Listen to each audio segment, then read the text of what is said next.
Why did the United States attack Libya, Iraq, Afghanistan, and Yemen? Why are U.S. operatives helping to destabilize Syria? And why is the United States government so intent on taking down Iran, in spite of the fact that Iran has not attacked any country since 1798? And what's next? What are we headed for? When you look at the current trajectory that we're on, it doesn't make any sense at all if you evaluate it based on what we're taught in school. And it doesn't make any sense if you base your worldview on the propaganda that the mainstream media tries to pass off as news. But it makes perfect sense once you know the real motives of the powers that be. In order to understand those motives, we first have to take a look at history. In 1945, the Bretton Woods Agreement established the dollar as the world reserve currency, which meant that international commodities were priced in dollars. The agreement, which gave the United States a distinct financial advantage, was made under the condition that those dollars would remain redeemable for gold at a consistent rate of $35 per ounce. The United States promised not to print very much money, but this was on the honor system, because the Federal Reserve refused to allow any audits or supervision of its printing presses. In the years leading up to 1970, expenditures in the Vietnam War made it clear to many countries that the U.S. was printing far more money than it had in gold. And in response, they began to ask for their gold back. This, of course, set off a rapid decline in the value of the dollar. The situation climaxed in 1971 when France attempted to withdraw its gold and Nixon refused. On August 15th, he made the following announcement. I have directed the Secretary of the Treasury to take the action necessary to defend the dollar against the speculators. I have directed Secretary Connally to suspend temporarily the convertibility of the dollar into gold or other reserve assets, except in amounts and conditions determined to be in the interest of monetary stability and in the best interest of the United States. This was obviously not a temporary suspension, as he claimed, but rather a permanent default. And for the rest of the world who had entrusted the United States with their gold, it was outright theft. In 1973, President Nixon asked King Faisal of Saudi Arabia to accept only U.S. dollars as payment for oil and to invest any excess profits in U.S. Treasury bonds, notes, and bills. In return, Nixon offered military protection for Saudi oil fields.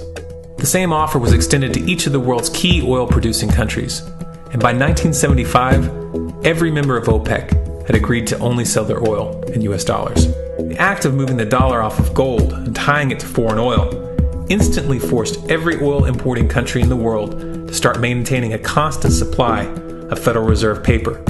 And in order to get that paper, they would have to send real physical goods to America.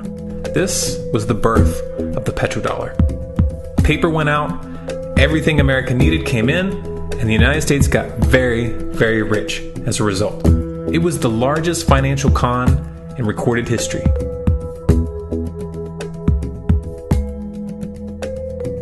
The arms race of the Cold War was a game of poker. Military expenditures were the chips, and the U.S. had an endless supply of chips. With the Petro-Dollar under its belt, it was able to raise the stakes higher and higher, outspending every other country on the planet, until eventually U.S. military expenditures surpassed that of all other nations in the world combined. The Soviet Union never had a chance. The collapse of the communist bloc in 1991 removed the last counterbalance to American military might. The United States was now an undisputed superpower with no rival. Many hoped that this would mark the beginning of a new era of peace and stability. Unfortunately, there were those in high places who had other ideas. Within that same year, the U.S. invaded Iraq in the First Gulf War. And after crushing the Iraqi military and destroying their infrastructure, including water purification plants and hospitals, crippling sanctions were imposed which prevented that infrastructure from being rebuilt.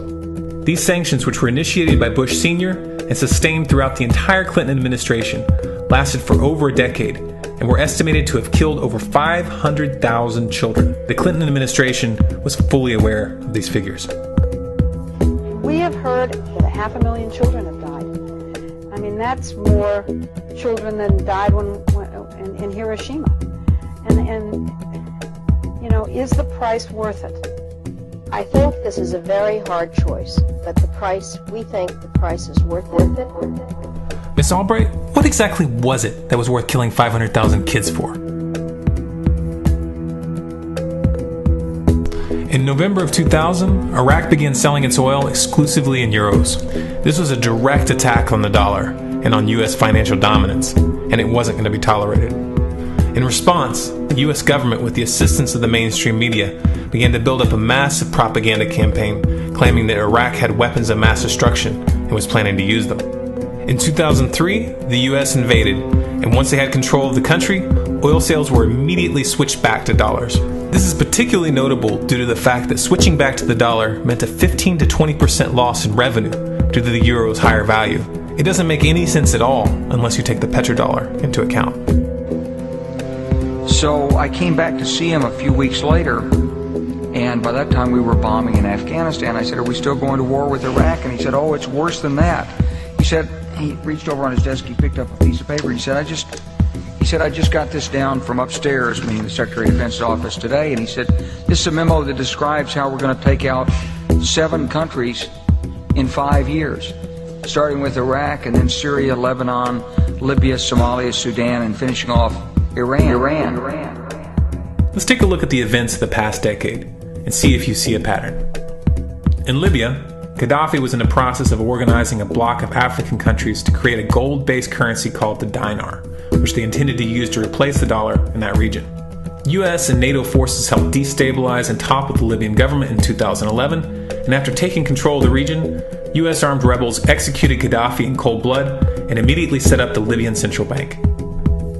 Iran has been actively campaigning to pull oil sales off of the dollar for some time now, and it has recently secured agreements to begin trading its oil in exchange for gold.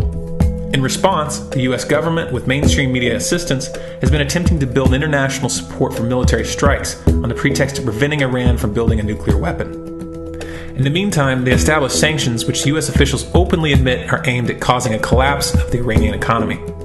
Syria is Iran's closest ally, and they are bound by mutual defense agreements. The country is currently in the process of being destabilized with covert assistance from NATO, and though Russia and China have warned the United States not to get involved, the White House has made statements within the past month indicating that they are considering military intervention. It should be clear that military intervention in Syria and Iran isn't being considered. It's a foregone conclusion, just as it was in Iraq and Libya. The US is actively working to create the context which gives them the diplomatic cover to do what they already have planned. The motive for these invasions and covert actions becomes clear when we look at them in their full context and connect the dots. Those who control the United States understand that even if a few countries begin to sell their oil in another currency, it will set off a chain reaction and the dollar will collapse. They understand that there is absolutely nothing else holding up the value of the dollar at this point, and so does the rest of the world. But rather than accepting the fact that the dollar is nearing the end of its lifespan, the powers that be have made a calculated gambit. They have decided to use the brute force of the US military to crush each and every resistant state in the Middle East and Africa. That in itself would be bad enough, but what you need to understand is that this is not going to end with Iran. China and Russia have stated publicly and on no uncertain terms that they will not tolerate an attack on Iran or Syria. Iran is one of their key allies, one of the last independent oil producers in the region, and they understand that if Iran falls, then they will have no way to escape the dollar without going to war. And yet the United States is pushing forward in spite of the warnings. What we are witnessing here is a trajectory that leads straight to the unthinkable. It's a trajectory that was mapped out years ago in full awareness of the human consequences. But who was it that put us on this course?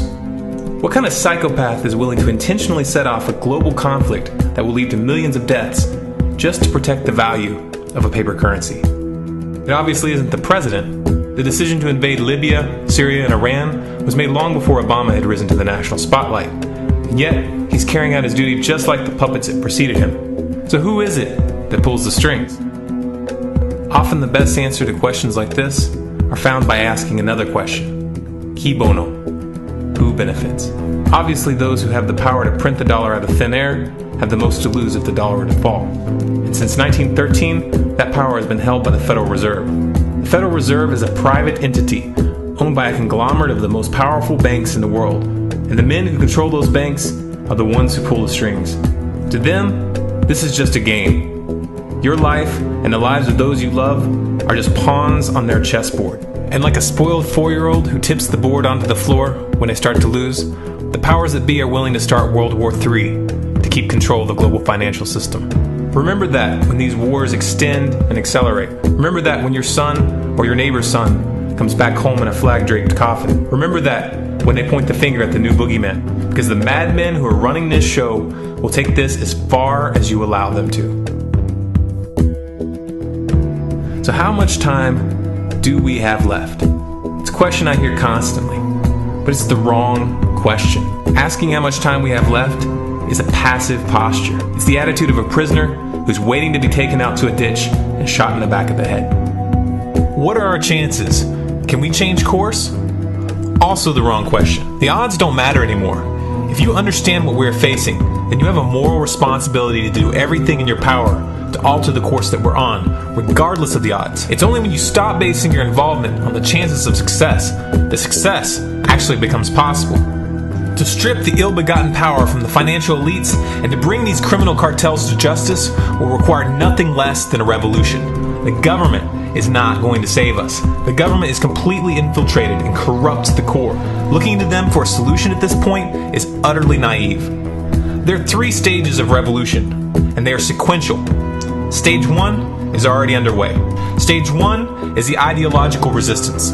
In this stage, we have to actively work to wake up as many people as possible about what is happening and the direction we're headed. All revolutions originate from a shift in the mindset of the population, and no other meaningful resistance is possible without it. Success in this stage of the game can be measured by the contagion of ideas. When an idea reaches critical mass, it begins to spread on its own and seeps into all levels of society. In order to achieve that contagion, we need more people in this fight. We need more people speaking out, making videos, writing articles, getting this information onto the national and international stage.